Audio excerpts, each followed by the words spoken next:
All right. Thanks very much, Kish, for that introduction, and that was an excellent talk, Lindsay. So yeah, I'm a board member of University's Ally for Essential Medicines, and I've been doing some research at UBC also on intellectual property and policy in the area of neglected diseases. And today I want to talk about open innovation models as they're currently developing in this area. But firstly, just taking a step back and thinking about global burden of disease. I think Lindsay touched on this, but it's important to note that this segment of the pie chart for global burden of disease is the one which contains infectious diseases such as TB. And the way the WHO likes to measure global burden of disease is currently in a different way. It doesn't just look at mortality, but it looks at disability-adjusted life years. So DALYs, as we call them, are a good way, or one way, of measuring what the burden of disease is globally. And as you can see, there's a lot of different elements here to this pie chart. Cardiovascular disease is a huge segment and increasing, particularly in developing countries. And the communicable diseases, maternal and perinatal conditions, are really, really important. But in the communicable diseases segment, there's a collection of diseases called neglected diseases that are infectious diseases that affect over 1 billion people globally. And most of these people are in developing countries, but also in poor areas of Canada and other developed nations. And the problem is that the reason why we call these neglected diseases is because appropriate treatments and interventions have not been, they remain poorly researched and underdeveloped. Mostly because there really isn't a market for drugs or interventions for these diseases, because the people that have these diseases are poor and can't afford to buy, or the ministries of health of the countries where these diseases are prevalent can't afford to buy drugs. So that's really what the market failure is. And even when when drugs or treatments are developed, there are issues with actually delivery of such diseases. So NGDI actually is very interested in the ideas behind trying to alleviate delivery problems with drugs. And those are, I'm not going to get into those, but they're overwhelmingly large. And even when you solve, issues related to R&D, you really have to think ahead, because, infrastructure in developing countries or issues with intellectual property downstream can really stymie the best efforts that we can make at universities. Okay, so what are neglected diseases? They include, depending on who you ask, HIV, TB, and malaria, which are the big three that most of you know quite a bit about, I'm assuming. But then there's another collection of diseases that are more neglected, and these are the neglected tropical diseases. Although, depending on who you ask, malaria and TB are also neglected tropical diseases. So the definition doesn't really matter. What matters is, who's neglected and why. So these neglected diseases are, a range of parasitic diseases and viral diseases, bacterial diseases. And leishmaniasis is one interesting one that Kishore Wasan works on. And there's other people working at UBC on Chagas disease.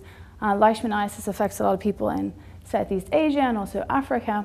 Sudan particularly. Chagas disease affects mostly people in Latin America. So, they have a broad distribution around the world, but they are diseases of poverty. And I think that's the best way of thinking of them, really, as opposed to where.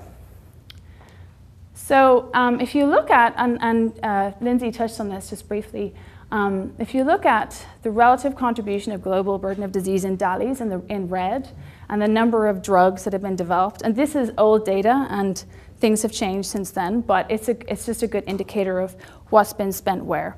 You can see that in cardiovascular research, obviously the drugs that have been developed are proportional to the disease burden, or if not over. Whereas look at TB, it's really got a tiny fraction of the proportion of drugs, and it's out of whack with how many people actually need drugs. So, and then tropical diseases, the NTDs, are the proportion of drugs per burden of disease is really low. So the whole idea of market failure and why this is happening, a lot of people have suggested a number of solutions. One is to pump more money into early stage R&D, advanced development, and and also just buying drugs that exist, and actually money spent on delivery too. So I mean, money is definitely key. We all agree to that. There are other ways of potentially maximizing the output of early research at universities and then later on development of interventions, and that's sort of more of a collaborative approach. And this is where the open innovation comes in. So, and then there are other ways potentially of kind of attracting people along, the road to making ND interventions, and that would be, carrots at the end of a stick. And you might have heard of ideas like prizes and advanced market commitments. They're all ways to try and get people to do stuff, give them the carrot at the end of the stick, as opposed to money at the start. So there's various strategies. Today I want to talk about open innovation as a strategy, and actually open innovation is going to require more money and going to require other incentives as well. But so open innovation, or pre-competitive research, can really increase collaboration amongst universities, amongst industrial partners, and build relationships in key areas. And it may do so in a number of ways. It can increase access to data that's very valuable for universities and industry, potentially patented inventions, although there's a debate about that, which I'll get to in a bit. And actually, certain types of innovation in the area of drug discovery really might just require a global collaborative effort, and it's not enough to be doing things in isolation anymore. So the idea behind open innovations come from different areas. On the industry side, it's sort of called pre-competitive research. On the sort of other side, in a way, there have been a lot of proponents of open source innovation. And I think this is really because the convergence of computational methods in drug discovery and biology has sort of led to this idea of open source, in a sense. And it may be used to sort of best organize early phase drug discovery.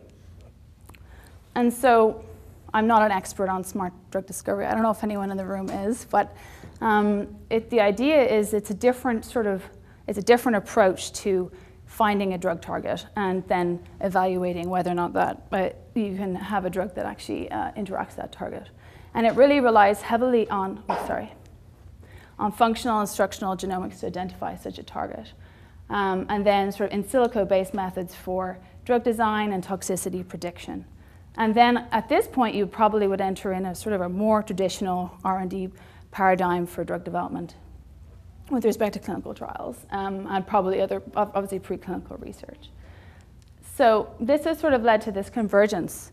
And I'm not sure if you know who Richard Stallman is, if anyone's used any open source or free software in the room. Well, we all have, because Google is actually an open source platform. But so Richard Stallman in the sort of software era promoted this idea whereby everything would be more open. And the reason why this happened was because a lot of software developers were getting frustrated with Microsoft and really wanted to open up, how they use software or how they develop software. So they created this new license that basically reversed all the copyright rights, because copyright is sort of, it comes without you having to do anything. So you actually have to state that you don't want to not have it anymore. So they invented this sort of copyleft license that reverses all rights, right? And it's funny because like whenever I talk about this, you always hear the young people laughing at this, and I think maybe the younger generation is a bit more accepting of this way of doing things, but it's not without faults and problems. But so anyway, so open source gives you access to source code. You can use the source code and you can redistribute the source code, but you have to do it using the same terms. So if you invent some new piece of software that's different, you have to release that back into the community. So that reiterates the whole process and keeps everything in the open domain. But the problem is, how do you make money from this? Like it's actually not easy to figure out. And then some people have sort of elaborated on this model in the area of biotechnology, and trying to see how an open source software model could be applied to doing biotechnology, possibly drug development. But the first question is, well, how do you incentivize development here? How do you make money from this? And what the open source movement has done is really to make business models based on service industries, and that's how they make money, which is very different in the biotechnology area, although there are parallels. So Creative Commons, I don't know if you've ever done a click-through on Creative Commons license for access to some data, but they have developed some other types of licenses that allow you to sort of reserve some rights. You might see some CC licenses with like attribution required. So if you share it, you have to attribute who gave the data. But you can share, remix, and reuse data. So there's sort of the foundations of what open source and sort of more open domain research and sort of data sharing, where it's come from.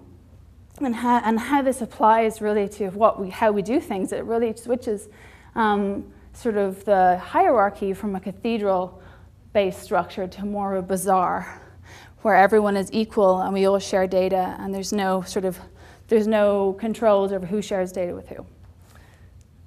So how this has been used or developed in neglected tropical disease research has been through a number of different approaches, actually, with sort of different takes on the idea. So first we have this open source drug discovery that really has been working with the TB genome, and they're based in India, and they have been annotating the TB genome, and their eventual goal is to try to develop drugs for TB. And then there's the Tropical Disease Initiative, or the Synaptic Leap as well, the TDI, which I'll talk about in a minute, is focused on more generally neglected tropical diseases. And they basically want to use some sort of open source platform to develop drugs too. And Sage Bionetworks, which is more recent, and they are really trying to change the way early discovery is done, just in general in drug discovery, because they are looking at,